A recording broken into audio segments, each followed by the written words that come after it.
Nalungkot ka ba? Kasi permanently ban na ang TikTok account ni Rendon Labrador. So, palakihin natin. Sabi dito, account status. Your account is permanently banned. Your account was permanently banned because of multiple policy violations. Kaya hindi na ma-access ang kanyang TikTok account kahit na i-search nyo.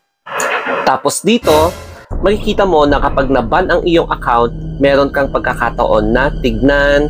So, eto, your account was permanently banned.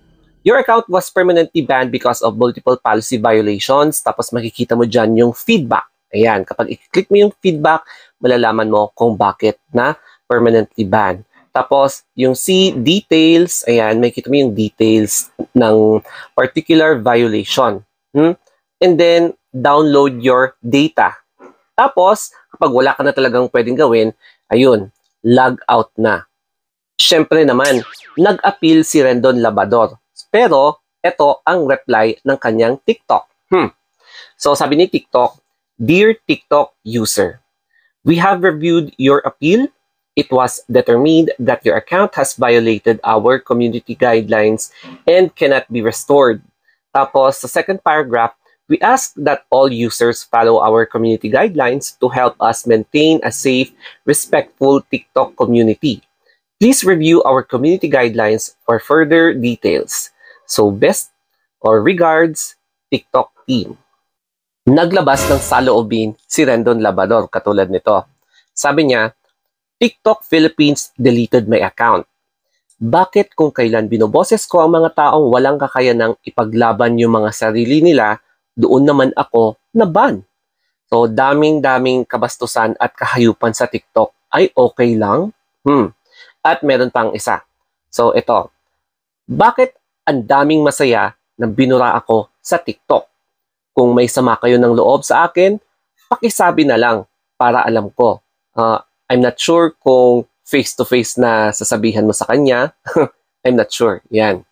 Ang isa sa mga pinaka-obvious reason kung bakit na-ban ang account ni Rendon sa TikTok ay yung multiple na or nag-mass report ang mga ibang users sa kanyang account. Kasi madaling maban ang isang account ng TikTok kapag marami talagang nagre-report every day yan, every minute, every hour. Ayun.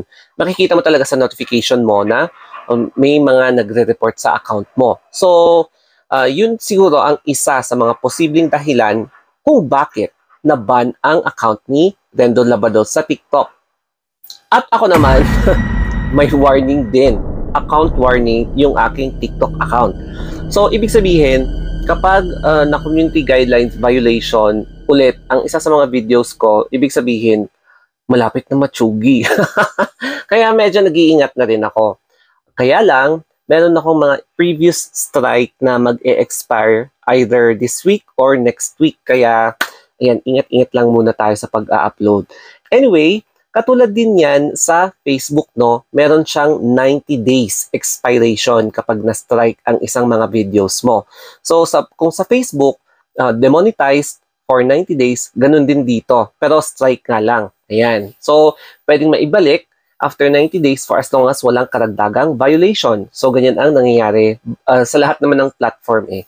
So, ang isa sa mga video na latest na parang na-tsugi ay yung pag-upload ko sa nangyaring road rage between yung ex-policeman tsaka yung siklista, no?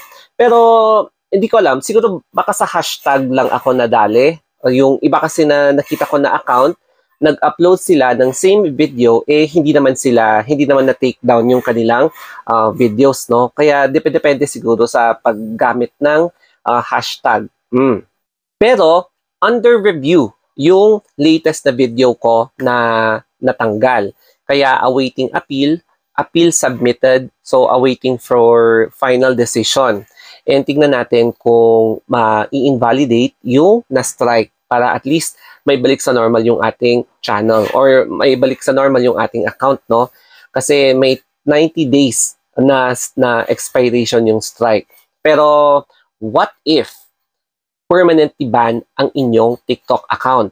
Tapos kahit na nag-appeal ka, ganun pa rin. Hindi na pwedeng mai-reinstate yung inyong TikTok account. So, the only way na pwede mo gawin is to create another TikTok account.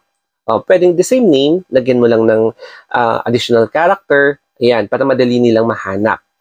Tapos, ang pwede mong gawin ulit is mag-create ulit ng maraming backup account. Di ba? Kasi kapag na-chugi yung mga ibang channel mo or yung mga account mo, meron kang backup.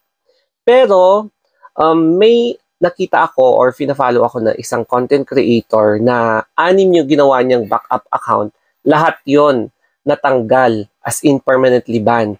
Tapos yung mga content naman niya is matitino naman, walang revealing, walang violence, yung mga ganon. Pero yung topic niya kasi is about yung currency, mga ganon.